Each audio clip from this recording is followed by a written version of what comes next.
Praise lord. దేవుని ఉన్నతమైన నామమునకు మహిమ కలుగునుగాక. ప్రభువు పేరట మీ అందరికీ హృదయపూర్వక వందనాలు. ఈ ఉదయకాలము దేవుని వాక్యాన్ని విందాం. సామెతలు 17వ అధ్యాయము 27వ వచనము. మితముగా మాటలాడువాడు తెలివి గలవాడు, శాంత గుణము గలవాడు వివేకము గలవాడు. ప్రేమైన వర్లరా, ఇక్కడ తెలివి వివేకము గురించి రాయబడింది. అలాగే మితము శాంతము గురించి రాయబడింది. ప్రేమైన వర్లరా, మితముగా మాట్లాడుట, శాంత గుణము కలిగి ఉండుట, ఈ రెండు చాలా ప్రాముఖ్యం. మితము అంటే ఒక లిమిట్, ఒక అదుపులో అధీనముగా ఉండటం అండి. కంట్రోల్ తప్పిపోకుండా మితముగా మాట్లాడాలి. కొంతమంది మాటల కంట హద్దులు ఉండవంటండి. అదుపు లేకుండా ఏదైనా మాట్లాడతారు, ఎవరినైనా మాట్లాడతారు, ఎంతసేపైనా మాట్లాడతారు. నోరుంది కదా, మాటలు వస్తున్నాయి కదా, అవి ఉచితమైనవే కదా అని ఎంతసేపైనా మాట్లాడేవాళ్ళు ఉంటారు.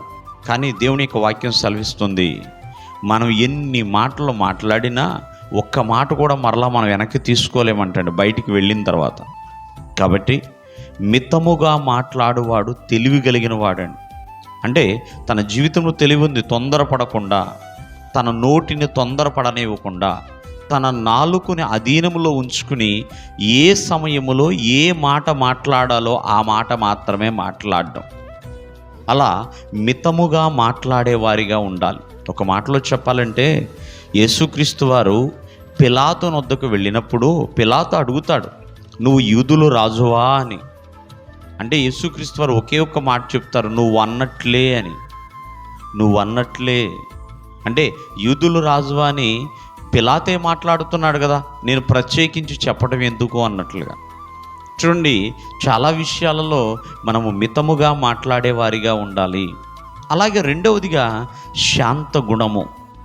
ఇలా శాంత గుణము కలిగిన వారు వివేకం కలిగిన వారు.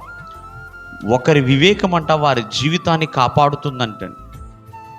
వారి వివేకము వారి జీవితాన్ని కాపాడుతుంది. కొంతమంది మూర్ఖత్వం కలిగి ఉంటారు, వారి జీవితాన్ని వాళ్ళంతటి వాళ్ళే నాశనం చేసుకుంటారండి. శాంత గుణము కలిగి ఉండాలి. ఆవేశము కాదు, ఉద్రేకము కాదు, క్రోధము కాదండి. చాలామంది ఆవేశానికి గురయ్యి వారిలో ఉన్న వివేకాన్ని, వారిలో ఉన్న మృదువత్వాన్ని, శాంత గుణముని కోల్పోతూ ఉంటారు. కావున శాంత గుణము కలిగి ఉండాలి. ఈ ఉదయకాలం ముందు ఆలోచించండి, ఎంత శాంతము కలిగి ఉంటే అంత ఆలోచన శక్తి పెరుగుతుందండి. అంత ఆలోచన శక్తి పెరుగుతుంది. ఒకవేళ నష్టపోయినా, కష్టపడుతున్నా మితముగా శాంతముగా ఉంటే ఏదైనా సాధించగలుగుతాము, ఏదైనా పోగొట్టుకున్నది కూడా పొందుకోగలుగుతాం. దేవుడు మిమ్మల్ని ఆశీర్వదించునుగాక. ఆమేన్.